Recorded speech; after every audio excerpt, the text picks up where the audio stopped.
Hello everyone, welcome once again into my channel. This is Janice Mae.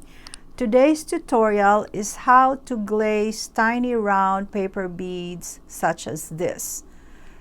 So just a little background, we made those beads using these strips of paper and a tool which I found from Daiso, which I repurposed into a bead roller. So there is a link down the description box, and that will take you to the first video, the one before this. So for this glazing video, we need the following: the Amazing Base, the Vibrance. You need a fishing line to string your paper beads. You need this personal fan to dry your beads, and just little miscellaneous like brushes.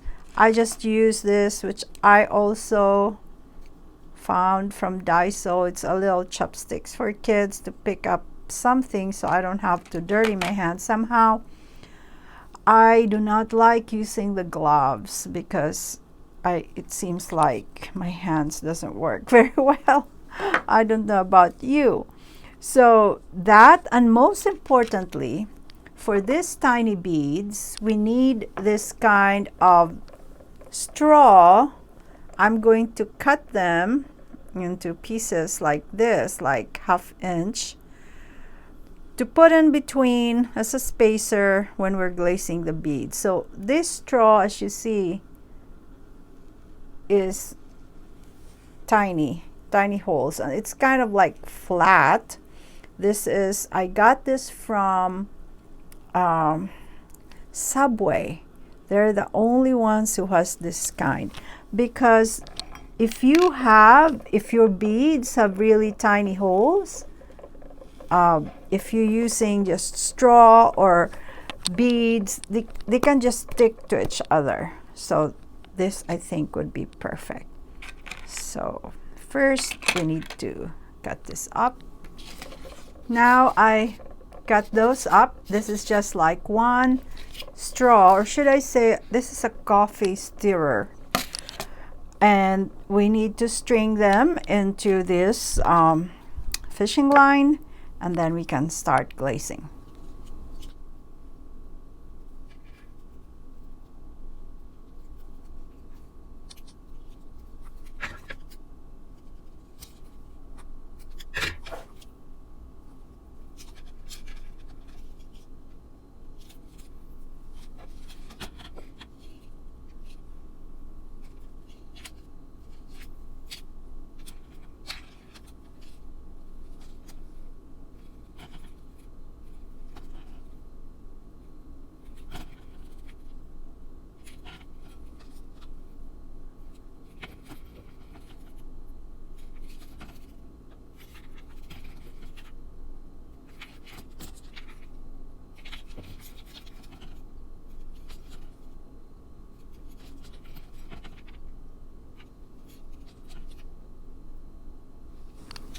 Now we all put it on the string like this. I just put loop on its side, so it's easy for you to hang when you're drying it, or it's easy for you to hold it.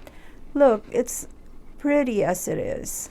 So I love this kind of coffee stirrer because it's just perfect for the holes of these tiny beads.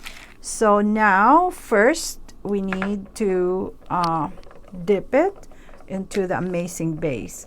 Now the Amazing Base has polymers that's settled in the bottom, and you need to shake it, not vigorously like this, but gently, okay, to avoid bubbles. Sometimes if you've had the Amazing Base for quite some time, it will kind of thicken.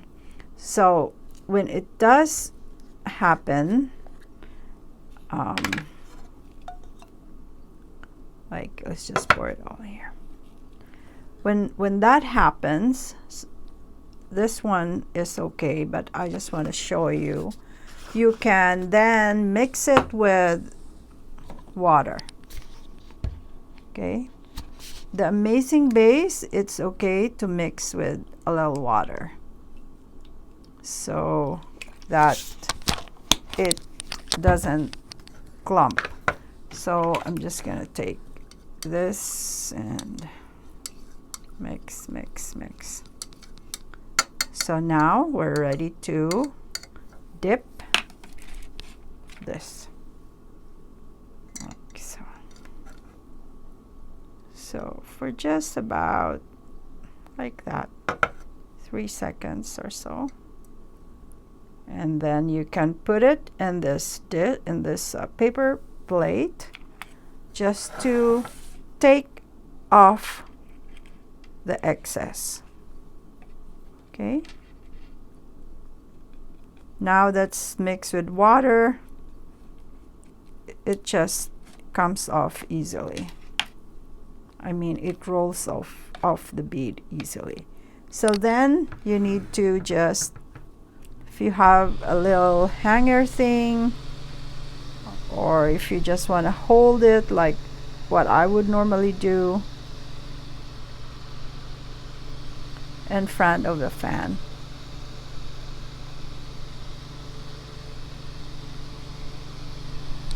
So now after about 10 minutes of drying it in front of the fan, it now looks like this. It's a little bit dry, and now it's more vibrant, I should say, the colors.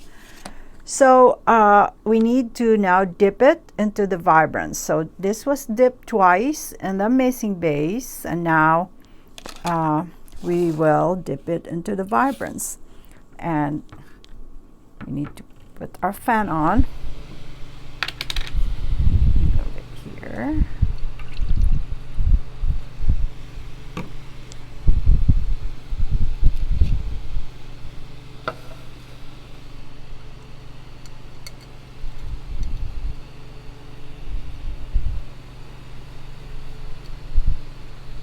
I suggest that you should dry it more.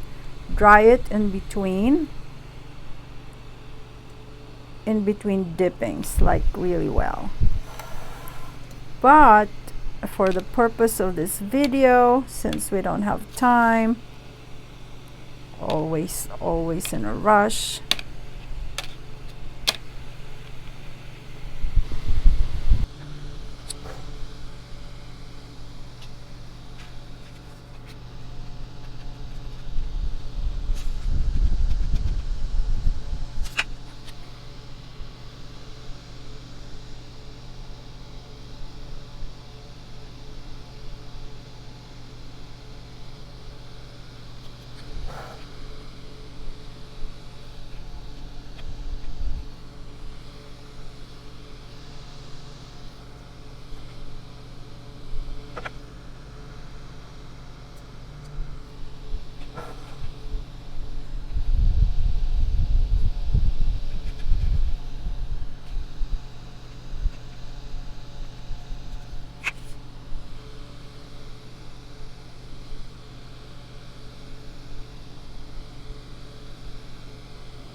these are the finished glazed beads. As you can see, it's all nice and shiny. So I am going to take it off from this, and you will see I may have a couple of them that are rejects, but we'll see. Okay, so just going to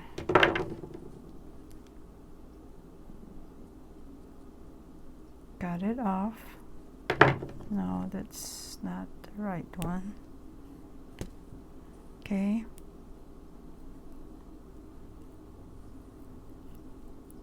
So as you can see, they're coming off easily.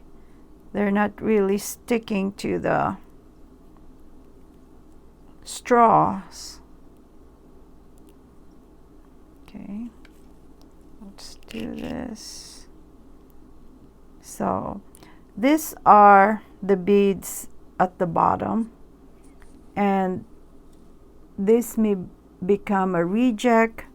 But what I do in this case, if I see, you can use an old cutting tool like this, or use an old manicure nipper, I think will work. One that you're not using, because it will be messed up with the glaze eventually. I just trim it around the bead hole. So see, so now that's should be okay, and the other side as well. So I was going to treat this bead as a reject, but maybe not. So there you go. That's very important, that if there are some accumulated glaze at the bottom of your paper beads, you just need to trim it with the cutting tool, and it should be perfect after that. So this is all going to be nice and shiny. So let's clean that up.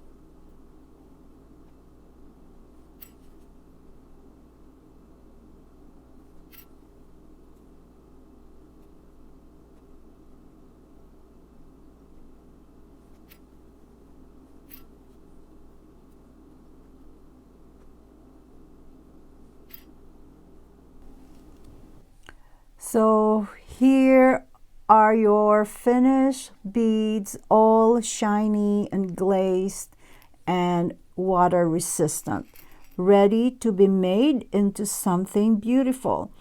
So if you like this video, please hit the thumbs up, and if you are on the fence, please jump right in and subscribe to my videos. That will make me really happy.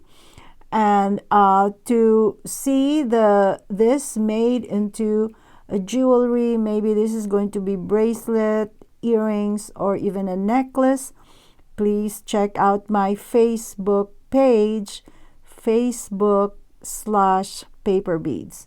Thanks for watching. Till next time.